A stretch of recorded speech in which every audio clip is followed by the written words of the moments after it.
이 바로라고 하는 말은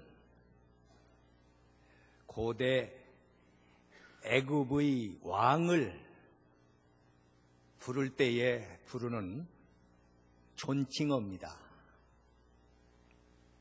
원래 이 말은 큰 집, 커다란 집이라는 그런 뜻을 가지고 있었던 말인데 이 말이 오래오래 쓰여지면서 에집트의 왕을 가르치는 그런 단어로 고정이 되었다고 합니다.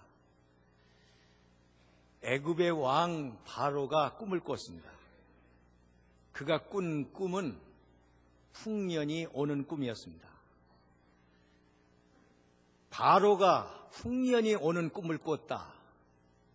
격에 맞는 꿈을 꾼 겁니다.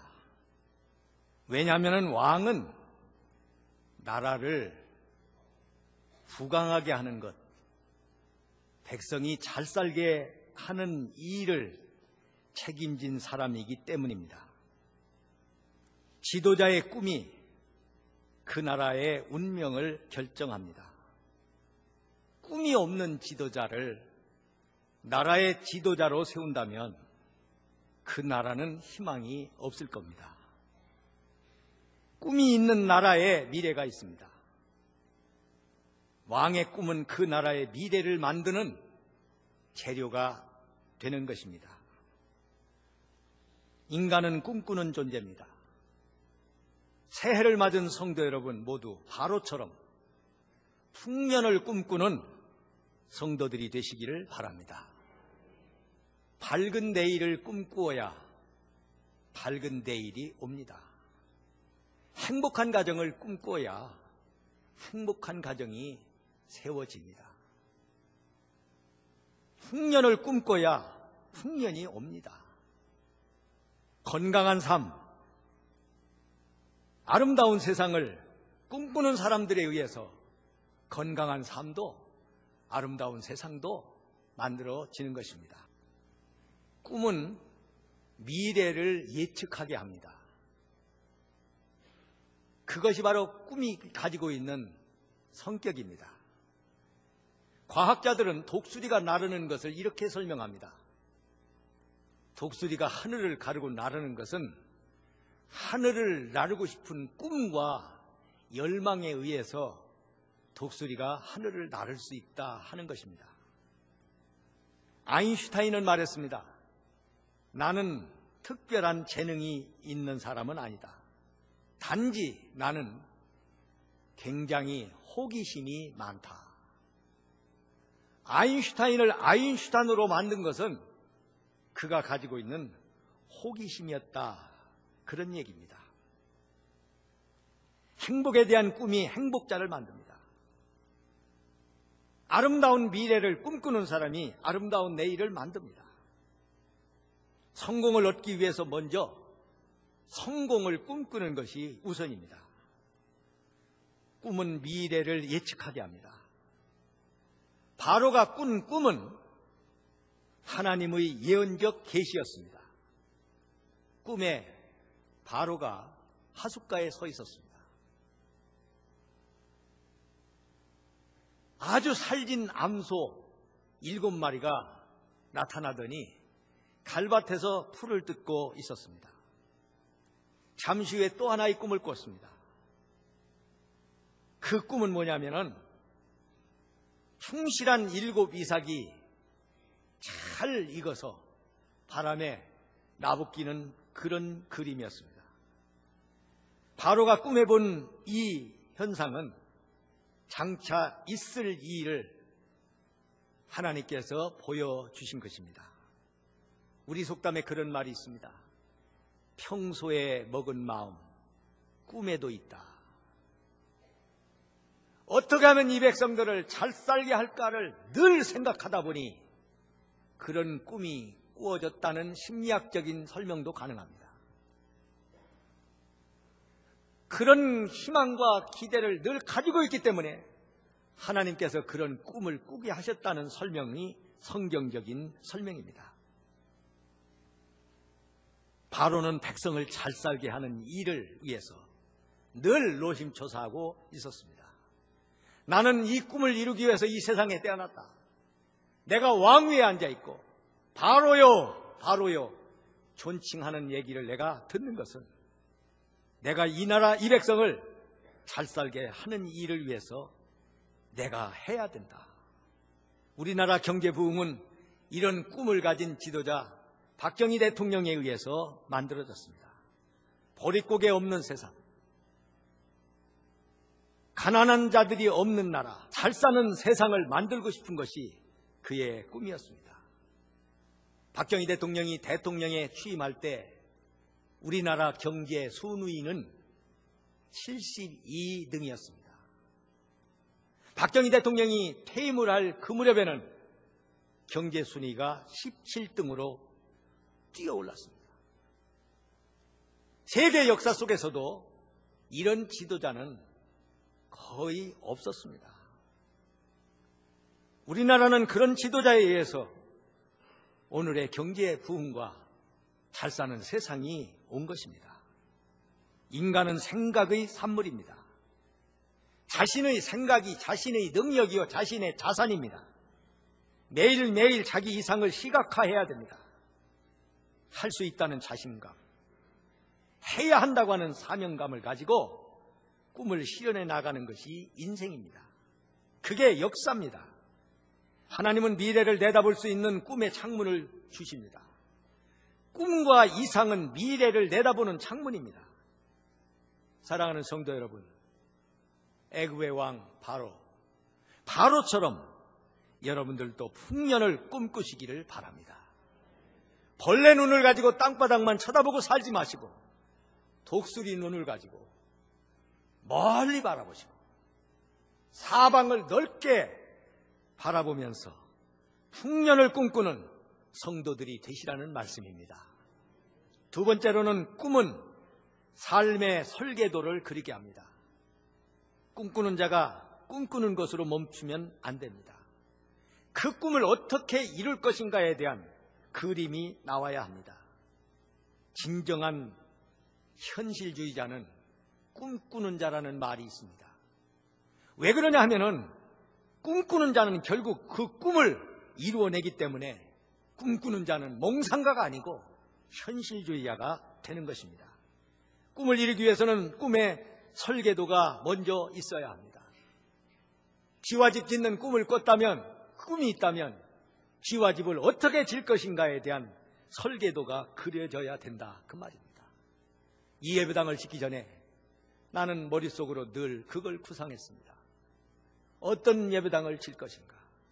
내가 생각하고 있는 예배당 구조에 대해서 오늘 성가대 지휘한 우리 박민수 집사님에게 수시로 생각날 때마다 이야기했습니다. 우리들이 생각하고 구상하고 있는 얘기를, 그 모습을, 예배당 구조를 설계사에게 전했습니다. 저는 이 예배당을 지을 때 성전 건축, 성전 설계 한 번도 해본 일이 없는 분을 우리 교회 건물을 설계하게 했습니다. 왜 그렇게 한지 아세요?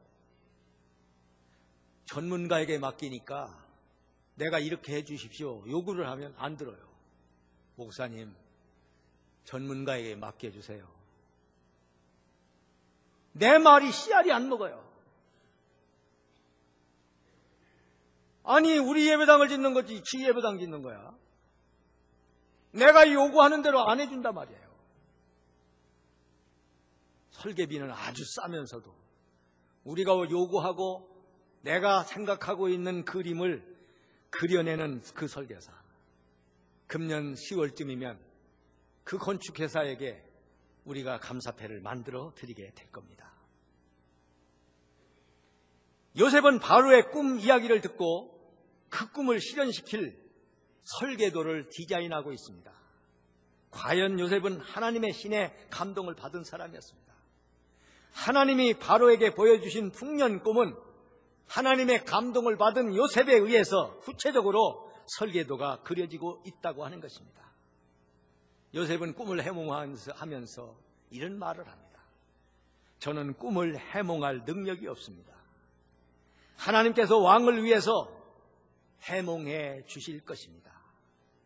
지금 왕의 꿈 이야기를 듣고 해몽을 하는 것은 요셉입니다마는 그 꿈을 그렇게 해몽하게 하시는 이는 주체는 하나님이시다, 그런 얘기입니다. 7년 풍년이 지나고 나면 무서운 흉년이 이 땅에 몰아닥칠 겁니다. 불황이 올 거라는 얘기입니다. 흉년, 그 불황을 대비해야 된다는 것입니다. 우리나라는 지금 국민소득 1만 달러가 된 지 12년의 자리에 1만 달러의 자리에서 12년 동안 그냥 머물러 있습니다. 1만 달러를 벗어나지 못하고 있습니다. 인구가 우리보다 훨씬 많은 일본도 1만 달러에서 2만 달러로 진입하는 기간이 6년이었습니다. 참 안타까운 일입니다.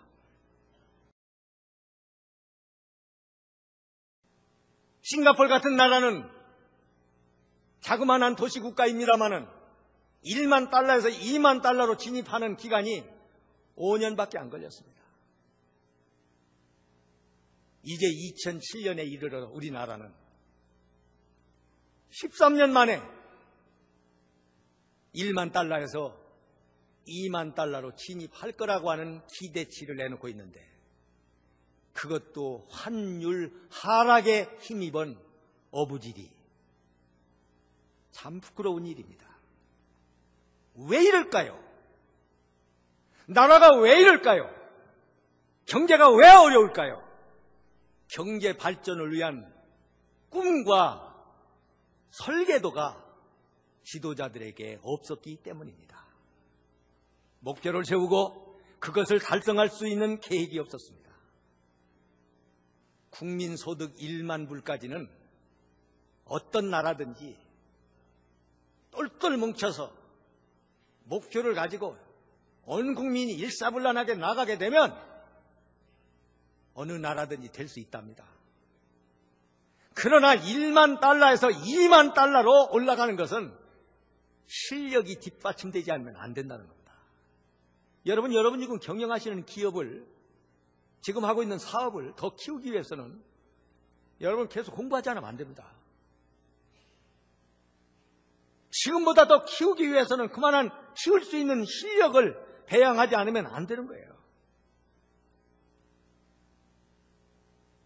성능이 별로 좋지 않은 자동차를 몰고 제가 고속도로 가서 참 신경질 났던 게 뭐냐면, 옛날에 나는 추월선을 좀 달려보고 싶은데 차를 밟으면 말이죠, 불날 것 같아요. 덜덜덜덜덜 떨려, 차가 떨려. 요즘 교회에서 좋은 차 사주셔서 밟아보니까 신나더라고. 그냥 팍팍 나가요. 시원시원해요. 여러분, 사회 분위기가 경제를 발전시키지 못하고 있습니다. 오늘 우리 사회 분위기가 뭔지 아십니까? 부를 존경하지 않는 쪽으로 치우치고 있다는 겁니다. 맨날 하는 얘기입니다마는 부자를 절대 이상한 눈으로 바라보지 마십시오. 왜냐? 부자 될 수 없습니다.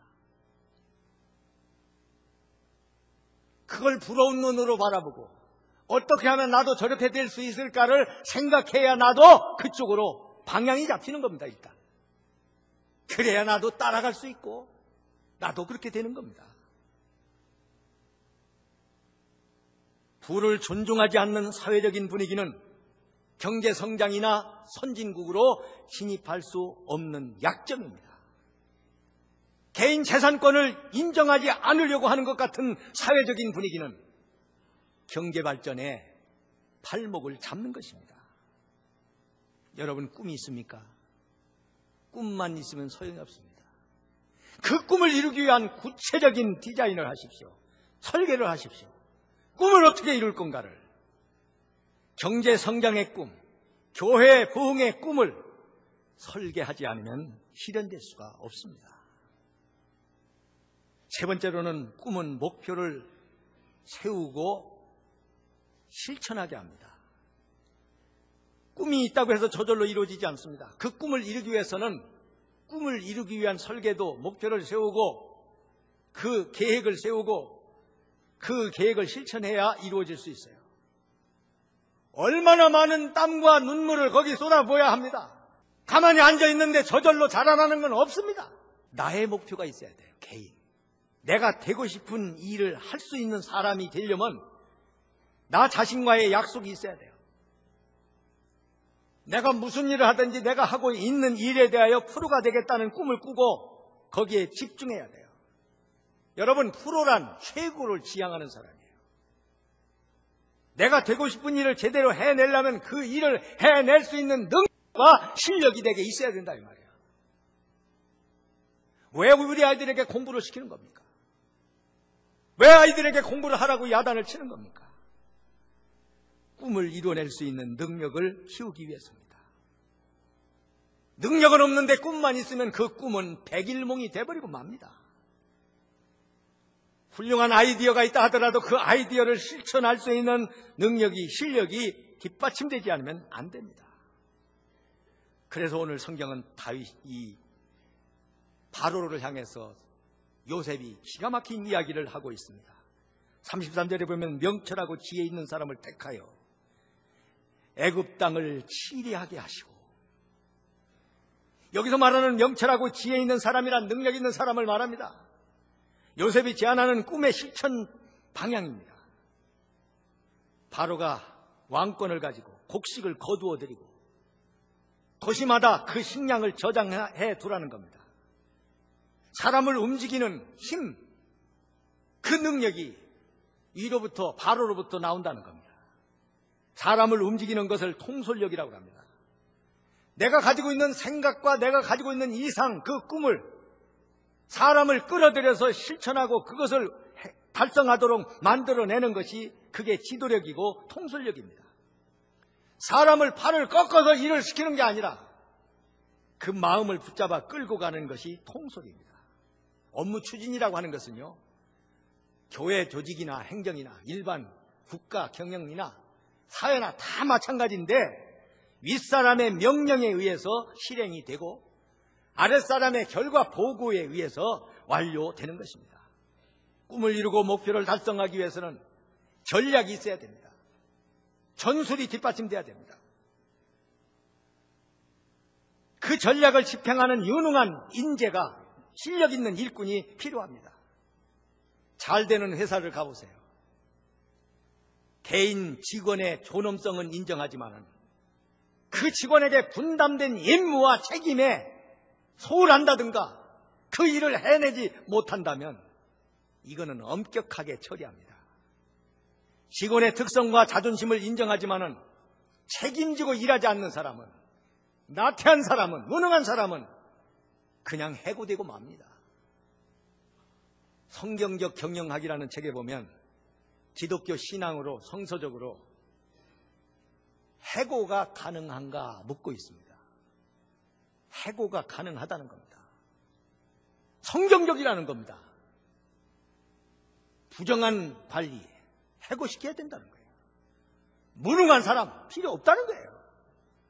성경에 그런 사례들이 얼마든지 있지 않습니까? 요셉은 전략적인 사고를 갖고 있습니다. 실용적인 감각을 갖고 있습니다. 바로가 꾼 꿈을 어떻게 실천하고 그 꿈을 어떻게 이루어내실 것인지에 대한 구조까지 만들어주고 있습니다. 박정희 대통령과 박태준 씨, 좋은 관계였습니다. 박정희 대통령이 가지고 있는 그 꿈과 생각을 펼쳐낸 사람이 바로와 요셉과 같은 관계로 이루어졌어요. 지금의 포스코, 옛날 이름으로 포항제철, 이거를 만들 때 말이죠,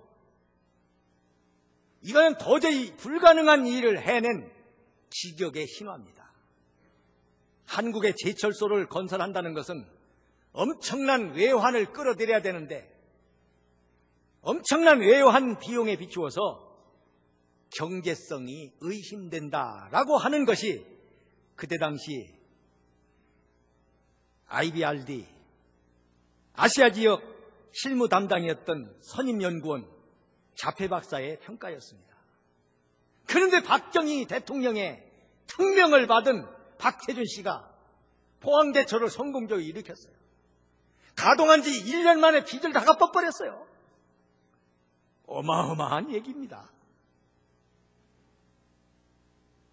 그런 일이 있고 나서 20년 후에 박태준 씨와 대한민국에서 이거 제철소 건설 안 맞는다, 안 된다, 이런 부정적인 평가 보고서를 냈던 자폐 박사와 20년 후에 만났어요.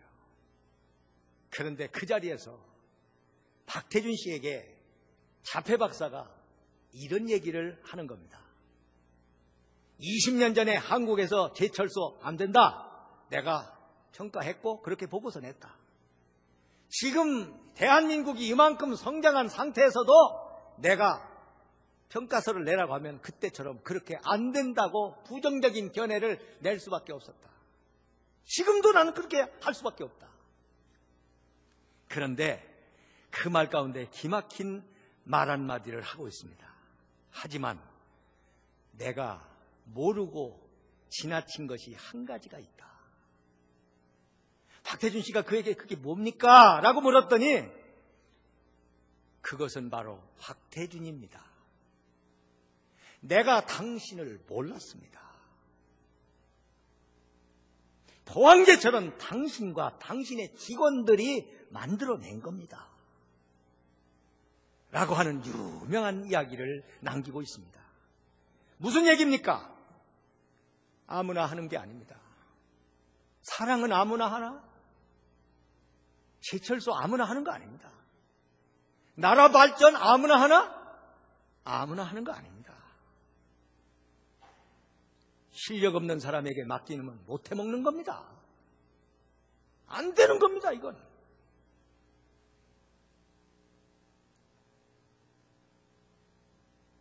그 사람이니까 그런 걸 해냈습니다. 여러분, 꿈을 이루기 위해서 능력 있는 사람이 되는 겁니다. 실력을 기르는 겁니다. 무슨 일을 맡기든지 해낼 수 있는 실력. 얼마나 좋습니까? 힘이 분산되면 안 됩니다.